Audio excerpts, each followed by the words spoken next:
The Huawei Honor Note 10 is finally official, at least in China. As usual, a westernised version will be a few months yet.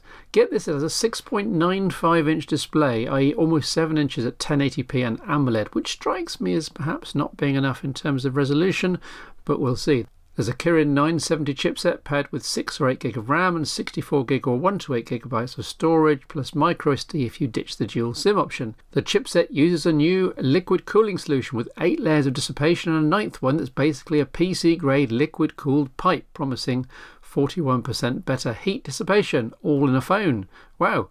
There's a typical Huawei dual cam with 24 and 16 megapixel resolutions, f over 1.8 both. The Honor Note 10 comes with Android 8.1 Oreo out of the box with EMUI 8.2 on top, and it's powered by a huge 5000 mAh battery. I've been so busy with phone reviews and features that I haven't done one of my infamous top 5s for quite some time. Since before Christmas 2017, in fact. So that changes now. For the first time in a long time, there are no iPhones in the top 5. Now, I've got slightly disillusioned by Apple across the board, especially with the last 18 months of lackluster MacBooks, its attitude to hardware design in general, to over-the-top pricing, and when people ask me what phone they should buy, I instinctively turn to Android, as the options are then 100 times more varied.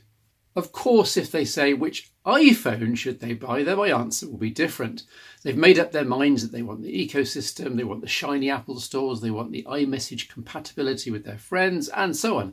And my answer then becomes get the iPhone 10 if they can afford it, or the 6S or 6S Plus if they want something under half the price and which actually has a headphone jack. Sorted. But if the initial question doesn't include the word iPhone, then we're in business. Android powers around 80% of the world's smartphones today, and it's the obvious choice. My past love of Windows phones, here's my 950 XL, has had to be a thing of the past. In that, while still supported by Microsoft, you can't really recommend a platform that is missing whole chunks of modern phone life, payments, online banking, Internet of Things, and will be out of that support by the end of 2019, less than 2 years from now. So 5 Android smartphones it is, and as usual I'm aiming for items as varied as possible and for every budget, and with no obvious duplicates or sister models, because that's cheating. Ideally I'd put Google's own phones in the mix, but the prices are still sky high and the Pixel 2 XL still starts from £800, which is patently crazy here in mid-2018 when you look at the specification and the components used. So many disappointments for the price. Of course, look second-hand, here's the Google Plus link, and you can get a Pixel 2 XL for £400 or so, at which point then yes, of course, this should be considered. While you're at it, if you like smaller phones, then the Sony XZ1 Compact is the one to go for. You can pick this one up for £200 second-hand, I think. Great internals, a pretty good camera, bang up-to-date security, a 3.5mm jack, and decent stereo speakers. But as I say, for smaller hands or smaller pockets.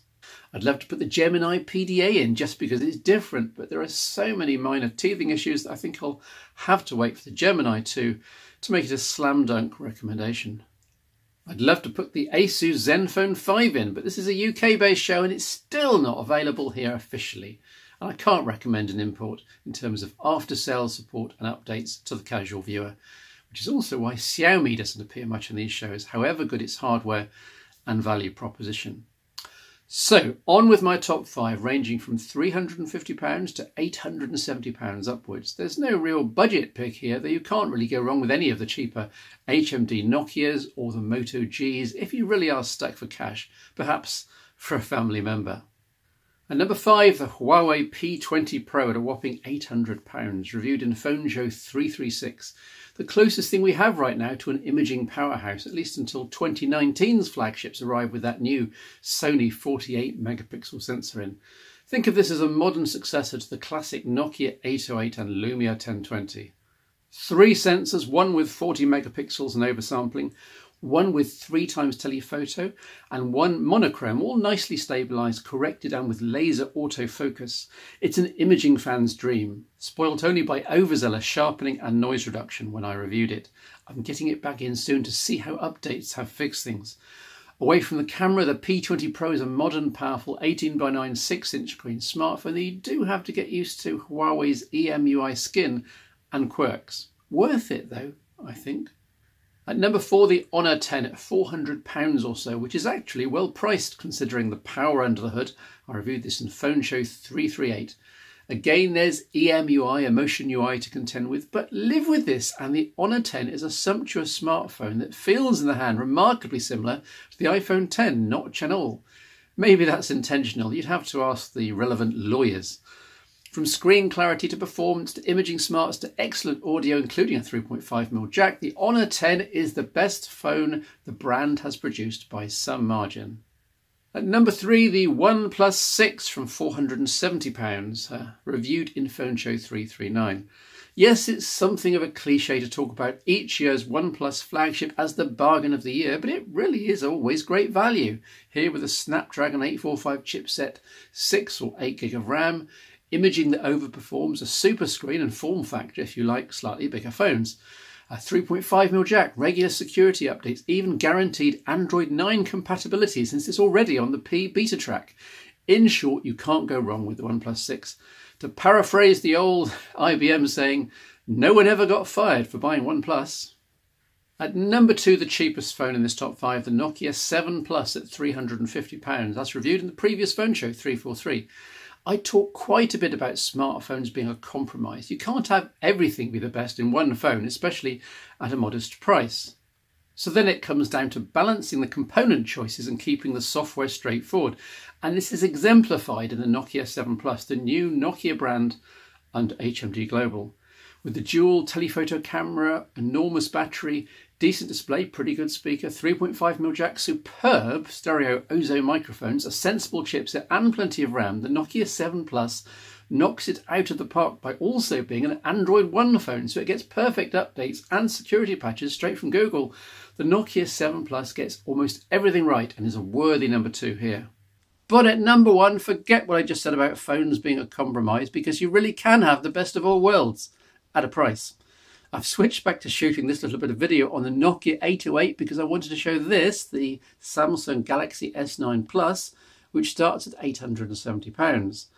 There's a reason why I bought the S9 Plus with my own hard-earned money. It's the smartphone that does everything, and I mean everything.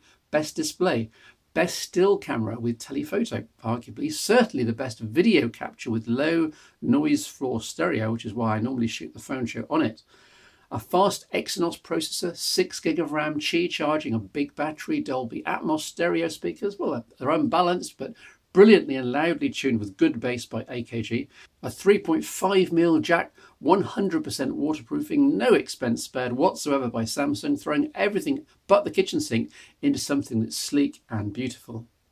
There's the caveat that you'll have to do a little pruning of the Samsung defaults and disable a few services, including Bixby, but otherwise it's hard to say a bad word about the Galaxy S9 Plus at a premium price.